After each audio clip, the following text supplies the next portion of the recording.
Always great catching up with my next guest, Kyler Phillips, who's going to be back in action against Raulian Paiva coming up here at UFC Fight Night on July 24th. Kyler, how's it going, man? You already know, man. I'm training hard. I got this fight. I got this little kid over here. What's up? He's got a fight next week, so we're training together, and basically, I'm ready to go kick this guy's ass. Yeah, keeping busy, man. It's great. Before we talk about the matchup, did you get up to anything on 4th of July? Did you do anything? No, we didn't really do anything. We just like chill. Oh, actually, yeah. Something, right? You watch, if you're watching a movie or whatever, right? So we watched The Purge. This is my little brother, Cameron, by the way. Oh, nice to meet him. He's 14 years old, but we watched The Purge. We went, we saw some fireworks, just chilled, and then came home. I read a little bit, and then, pretty much, I don't really do much on Sundays. I kind of just chill. There you go. I figured as much. Switch up an opponent. You're supposed to fight Raphael Assuncao. Now you got this new opponent. Was there much of a change in camp in terms of preparation for this fight?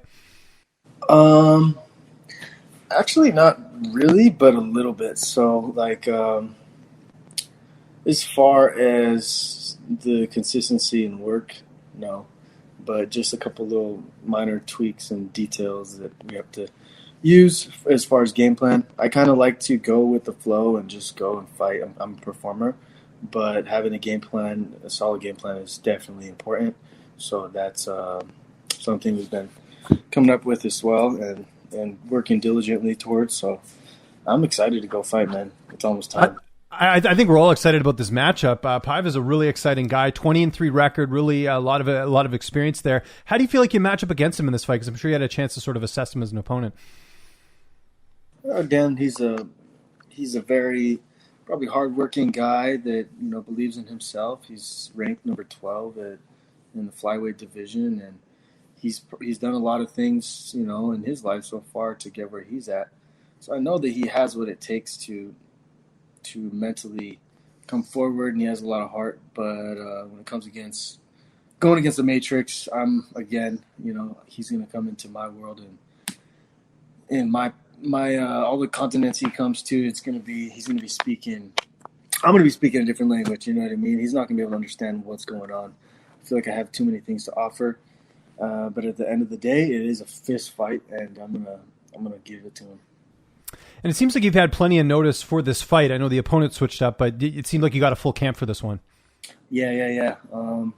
I was fighting or going for Assuncao, and then I've basically just been training. But you know what? I think that whether I have a fight or not, it's always like I'm always training, and I'm always getting my abilities and skills up, and I'm always growing in different parts of my life. So it's just about narrowing in and focusing in on certain goals and things like that.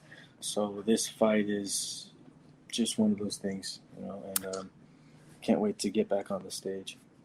Saw your brother there. Who have been some of your main training partners for this camp so far? There's so many at the lab, and myself too. Like I'm a little brother too. We've been training, and my coaches and stuff like that. There's too many guys to name at the lab.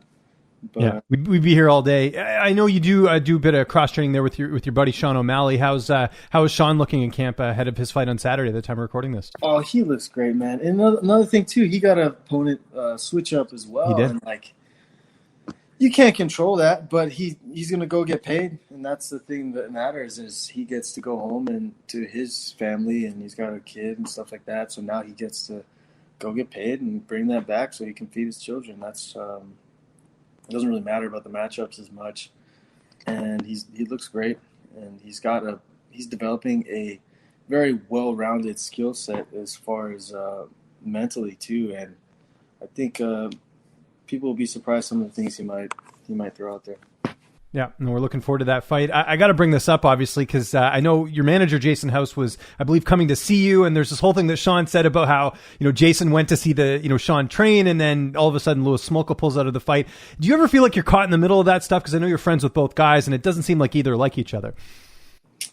I wasn't there that day, but I didn't know what happened. But yeah, I don't know. I guess part of it, you got to kind of be like cool with things, but also be a little bit prudent, be a little bit stern with some of the things that you set for your camp as well. Like you do want to be like, oh, kind of watching out. Oh, I want to be very anal about things and being very nitpicky about things. But then you also want to be like, all right, that's cool. You know what I mean?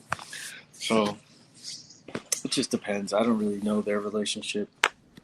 Yeah, no, for sure. Just wondering, obviously, because like I said, he's your manager as well. And kind of on that note, you mentioned training with Sean. I know you train a lot with Casey Kenney as well. Is that something either of you have talked about, down the line? Because obviously, it's going to get to the point where you guys might have to fight each other. Is that something you guys have discussed about that possibility?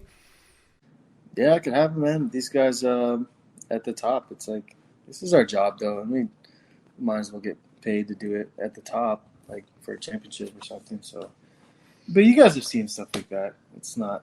Yeah, for sure. I'm guessing, though, you'd only want to take that fight if it's for a title, right? Like, you don't just want to have... Because there's so many bantamweights on the roster, I think you could probably get around it, right? Like, definitely. We're all warriors. We're all guys that will go into war and fight anybody. I'm definitely know that all of us are like that. But at the end of the day, yeah, there is so many opponents and stuff in there, like... There's a lot of people you can fight, unless it's for like a title or something like that. It's like there's no point. There's a lot of other people you can fight. Yeah, no, but we'll for see. sure. Maybe one of them tries to fight. I don't know. Probably. No, it would be interesting. I mean, obviously, that's something that could come down the line with all of you who continue to win a lot of impressive fights, which is great. How about the weight cut? How's everything going according to plan ahead of the 24th? Good, man. Weight cut's good. Just got done training. Had some good food, and we've been cooking a lot here and stuff like that, so I feel great. Do you have like a go-to meal during camp that's healthy? I like pho, man. I like, because you sweat a lot, especially like in the hard sparring days and stuff. And so like the pho is like, it's like a Vietnamese noodle soup. It's kind of like chicken noodle soup, but like chicken noodle soup upgraded. And yeah, it's got the soup that you need and the veggies and the carbs and stuff. So, but a lot of that. I've been eating a lot of sweet potatoes and brown rice and stuff like that. Eggs and chicken, fish, lamb, beef, a lot of vegetables. A lot of variety. I like that, man. That's good because you got to do that, right? Because if you want to eat healthy, you got to have some meals that you can't just eat the same stuff. Otherwise, you don't want to eat it, right? Yeah, and I think too, like. Well, my boy, he's got a juice shop in Cali, so he's gonna hook me up with some juices and stuff. And he's sending me this. It's called CMOS, and it's supposed to have like a lot of key vitamins and nutrients your body needs, and it's like it's from the sea, but you can you take it, and it has a lot of good stuff that your body needs. So I'm kind of excited to have some of that. Awesome. Who's gonna be in your corner for this fight? Same guys. So, yeah, we're gonna get it, dude. But yeah, Marcus fights the week after me, so I fight, and then he fights the week after me, and we're gonna go beat some ass. Love it. How's the fight playing out on the 24th? I know you feel like you're gonna win. How do you envision the fight playing out? I'm one of those guys that it's like I'm so hybrid, like Nico Price did. No, I'm just super. I have too much stuff to offer, and that's another thing as well. Is like I'm not like everybody else. I'm not a freaking big Conor McGregor this or like a grappler this or Khabib that. I have a lot of things to offer as far as high level skill set, high caliber, with what I've been doing my whole life, and I believe in my skills and abilities. And there's so many like things I could utilize that I have as far as so many different arts that it's so tricky. You know what I mean? It's like I can win 100 different ways. I'm going to bring a huge truck that's going to have so many different tools that are all super sharp, and whatever this guy gives me, I'm going to take it.